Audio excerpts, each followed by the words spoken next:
High! Hello everyone, আসসালামু আলাইকুম। Finally আপনাদের জন্য আজকে ফুল ব্লগটা কিন্তু নিয়ে আসছি। মনে আছে এই ব্লগের কথা? গত কয়েকদিন আগে আমি একটা রিল আপলোড করেছিলাম যেখানে আমি বলেছিলাম যে কোথায় আপনারা বাজেট ফ্রেন্ডলিতে নতুন একটা ইনডোর প্লেগ্রাউন্ডে চলে আসতে পারেন। তো আজকে সবকিছুই থাকবে ডিটেলসে। সো সেদিন ফ্যামিলি মিলে আমরা হঠাৎ প্ল্যান করলাম ডিনার করার জন্য। বাট ডিনারের দিকে যখন যাচ্ছিলাম তখন দেখতে পেলাম এই সুন্দর একটা ইনডোর প্লেগ্রাউন্ডটা বেসিক্যালি আমরা গাড়ি থেকেই অন দ্য ওয়েতে রোড দিয়ে দেখতে পাচ্ছিলাম। খুব হাইরেস একটা বিল্ডিং ছিল এবং বিল্ডিং এর একদম টপ ফ্লোরের মধ্যে আমরা অনেক লাইটিংস এন্ড অনেক কিছু দেখে না হঠাৎ করে আমার কাছে মনে হলো যে আই থিঙ্ক আমাদের বেটার ওখানে যে একটু দেখে আসা যে এখানে আসলে কি করেছে। তো আমি আসলে কনফিউজ ছিলাম যেটা কি প্লে গ্রাউন্ড নাকি রেস্টুরেন্ট আর অন্য কিছু।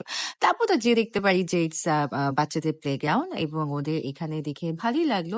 সো লিফট থেকে বের হয়ে আমরা আসলে দেখতে পেলাম যে জায়গাটা বলতে গেলে বরাবরই একটু ছোট স্পেস, কারণ ওদের রিসেপশন যেখানে আমাদের টিকিট কাউন্টার বলি সেটা আসলে লিফট বাইরে দেখেছিল। সো এই পার্টটা আমার কাছে তেমন একটা আহামরি খুব ভালো ফ্যান্সি মনে হয়নি, বাট ইটস ওকে। তো এরপর আমরা সবাই মিলে ভেতরে এন্ট্রি করে ফেলি। সো আচ্ছা, আগেই শেয়ার করে দিই আমরা আসলে প্যাকেজটা যে নিয়েছিলাম।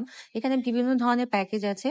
সো আমরা নিয়েছিলাম যেটা হচ্ছে সেটা ছিল প্রায় 750 করে, যেটা নাম হচ্ছে আপনার হ্যাপি ফ্যামিলি প্যাকেজ। আর এই প্যাকেজের মধ্যে কি কি রাইডস ছিল এবং কি কি আমরা আরো অ্যাডভান্টেজ পেয়েছিলাম সেটা আমি আমার ভিডিও লাস্টে আপনাদের সবকিছু ডিটেলস শেয়ার করে দিব।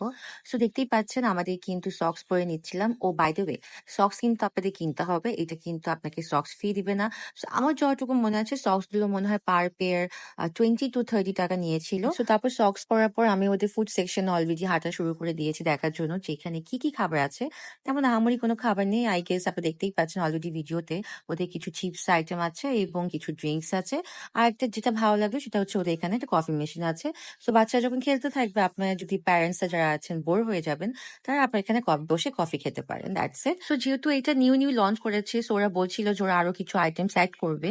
So I was expecting that also যে আরো কিছু ফুডস থাকলে বাচ্চাদের জন্যই ভালো। বাট যেই লোকেশনে ওরা এটা করেছে আমি সেটা আপনাদের সাথে অবভিয়াসলি শেয়ার করবো। সো পরেই জানতে পারবেন যে লোকেশন অনুযায়ী এটা ঠিক আছে। তো সফট জোনের পার্কটাতে দেখতেই পাচ্ছেন ওরা জাম্পিং স্লাইডে ছিল। জাম্পিং করার পর কিছুক্ষণ খেলাধুলা করার পর ওরা এখন স্লাইড সেকশনে চলে গিয়েছে।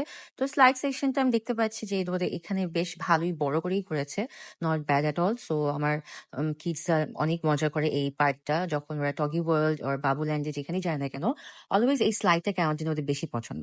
আর স্পেশালি আমার ছোট মেয়েটা খুব পছন্দ করে স্লাইডতে, বিকজ এখানে বলস দিয়ে অনেক সারাউন্ডে থাকে। তো আমার এতই লোভ লাগছিল, আমি পা দিয়ে খুব ইয়ে করছিলাম। সো আমি চাচ্ছিলাম যে একটু স্লাইড করতে, বাট চেষ্টা করছিলাম যে কখন সুযোগ বুঝে যাওয়া যায়। তো আমি ওদের সাথে কথা বলছিলাম যে